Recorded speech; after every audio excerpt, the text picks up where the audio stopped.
Bom, pessoal, então, para finalizar hoje, vamos tratar dos parágrafos do artigo 1336 do Código Civil. Pelo menos do parágrafo 1º. Se der tempo, a gente fala dos demais. Bom, todos sabem, terminamos o último vídeo falando disso, que a principal obrigação do condômino é contribuir para as despesas do condomínio na proporção das suas frações ideais, salvo se outro critério for estabelecido pela convenção. Às vezes o condomínio não paga. Que consequências jurídicas ele pode sofrer? Vamos lá no parágrafo 1º do artigo 1336. O condômino que não pagar a sua contribuição ficará sujeito aos juros moratórios convencionados ou, não sendo previstos, os de 1% ao mês e multa de até 2% sobre o débito. Bem, então vocês observem que a consequência para o inadimplemento do condômino é o pagamento de juros moratórios e de multa moratória. Os juros moratórios são aqueles convencionados, ou seja, aqueles previstos na convenção, ou, não sendo previstos, os de 1% ao mês. E a multa será de até 2% sobre o débito. Aqui, nós primeiro temos que fazer a seguinte observação. O condomínio não pode aplicar qualquer outra sanção para o inadimplemento, senão estas que estão dispostas no parágrafo 1º do artigo 1336. Parece óbvio, mas é importante dizer isso. Por quê? Porque já há alguns anos, muitos condomínios resolveram, através de deliberações aprovadas em assembleia, punir condôminos inadimplentes com a privação da utilização de algumas áreas comuns dos respectivos edifícios. Do tipo, condômino inadimplente não pode frequentar a piscina. Do tipo, condômino inadimplente não pode alugar o salão de festas. Condômino inadimplente, isso eu vi muito no Guarujá, não pode se valer dos serviços de praia do prédio. Muitos edifícios no Guarujá, beira-mar principalmente, oferecem serviço de cadeira, guarda-sol para aqueles condôminos que desejam frequentar a praia. Esse tipo de punição, fora dessas previstas no parágrafo 1º do artigo 1336, não podem ser aplicadas ao inadimplente. Tá? Eu sei que é tentador, eu sei que muitos devem estar pensando consigo, mas por que não?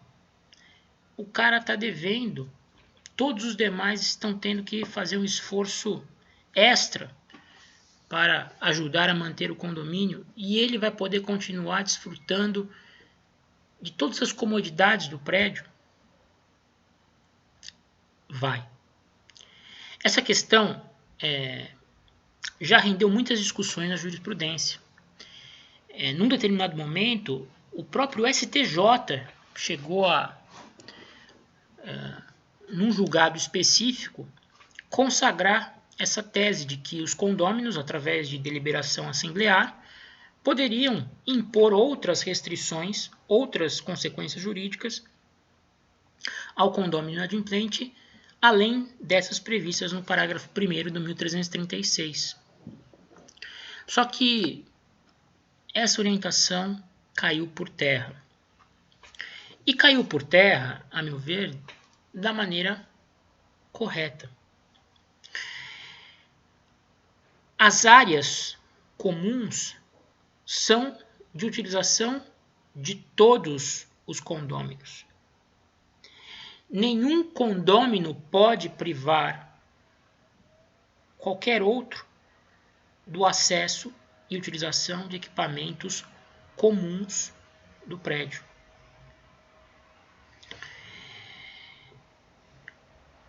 Utilização de elevador, escadaria, acesso à piscina, academia, enfim.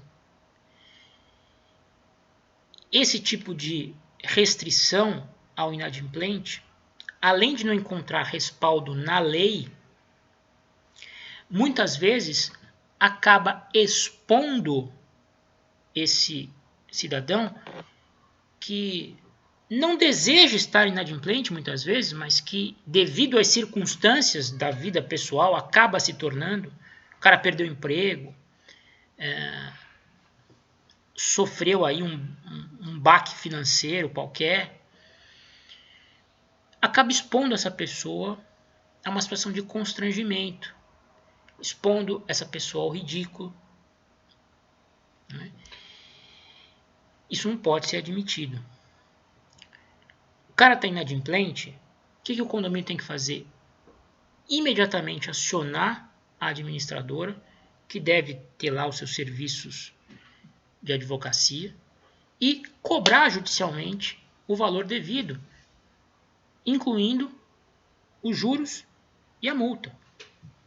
Não deve estabelecer qualquer outra espécie de sanção ao condômino inadimplente. Não há respaldo legal para isso. Né? E as sanções que eu já vi serem aprovadas em assembleia são as mais variadas. Há edifícios que colocavam no quadro de avisos o rol de unidades inadimplentes. Às vezes até com a identificação do proprietário, o nome da pessoa. Quer dizer, quer exposição maior ao ridículo? Quer meio de cobrança mais abusivo que esse? Né? O sujeito tem lá academia, piscina no prédio, o cara está devendo 2 meses de condomínio. Aí chega lá o zelador, liga para ele, você não pode usar piscina, hein? De repente, no domingo de sol, várias outras pessoas ali convivendo na piscina, vem lá o zelador, você não pode entrar porque você está devendo. Enfim, é desproporcional e não tem respaldo legal. Então, qualquer outra medida, diferente dessas previstas no parágrafo 1º, não pode ser aplicada. Outra coisa importante, percentual dos juros e da multa. Evidentemente que o valor devido pode ser corrigido, né? E corrigido de acordo com os índices de correção monetária do Tribunal de Justiça, que usa o INPC, né? No caso específico dos débitos judiciais. Mas enfim,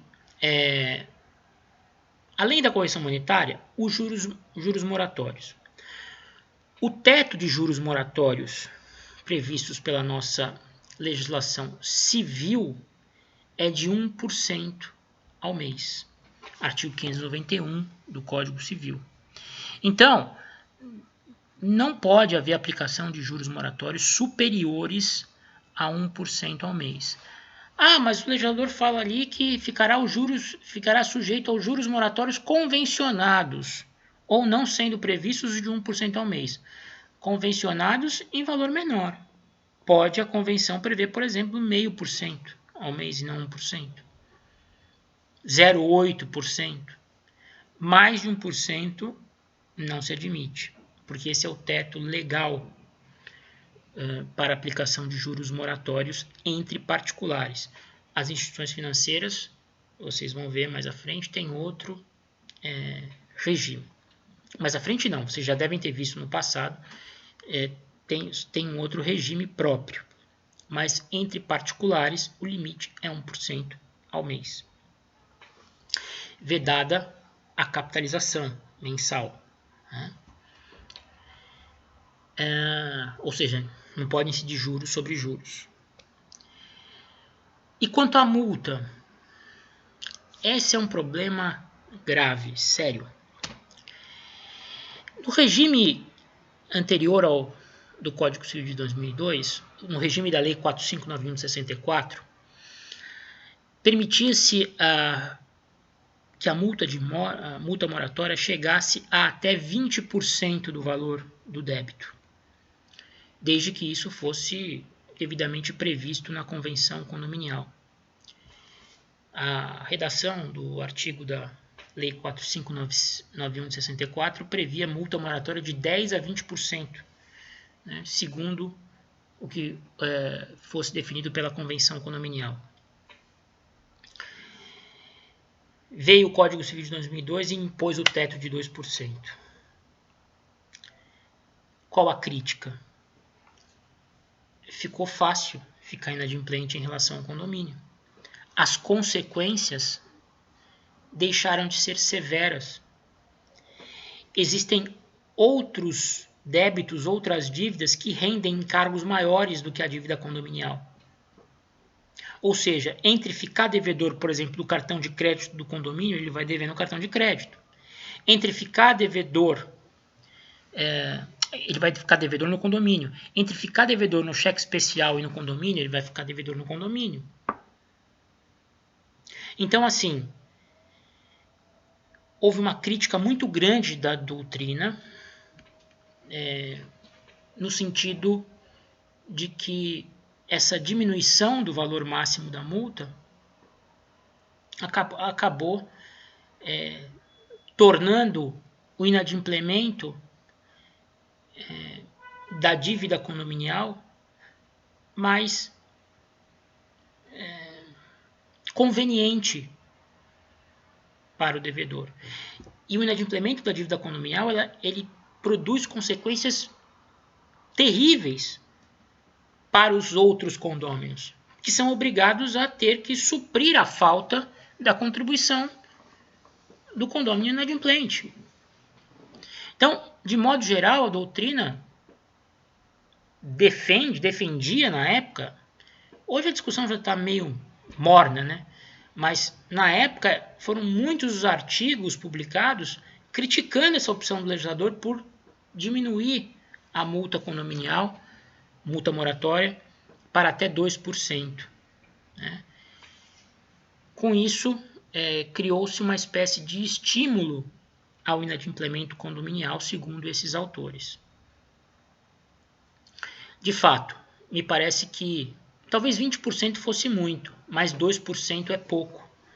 Né? Porque outras dívidas, geralmente a pessoa que está devendo o condomínio, ela está devendo outras coisas.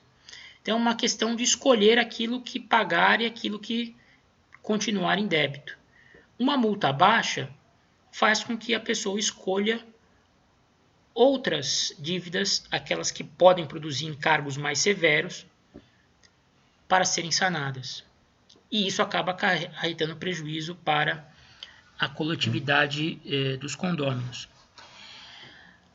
Alguns edifícios, alguns condomínios, quando da alteração da lei, cuidaram de ratificar a convenção condominial no sentido da cobrança de multa com um patamar superior a 2%. O condomínio tinha uma convenção condominial aprovada sob a égide da Lei 4591 de 64, e previa lá a multa de 20%. Então, o regime do Código Civil, legalmente o patamar ficou em 2%. O que fizeram muitos condomínios, através das suas administradoras? Convocaram assembleias, reuniram os condôminos para ratificar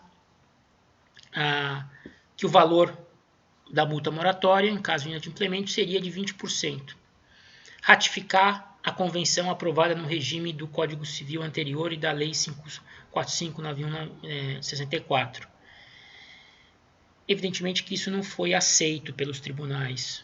O teto resulta de uma imposição da lei e não pode, à vontade dos condôminos, ultrapassar o limite imposto pela lei.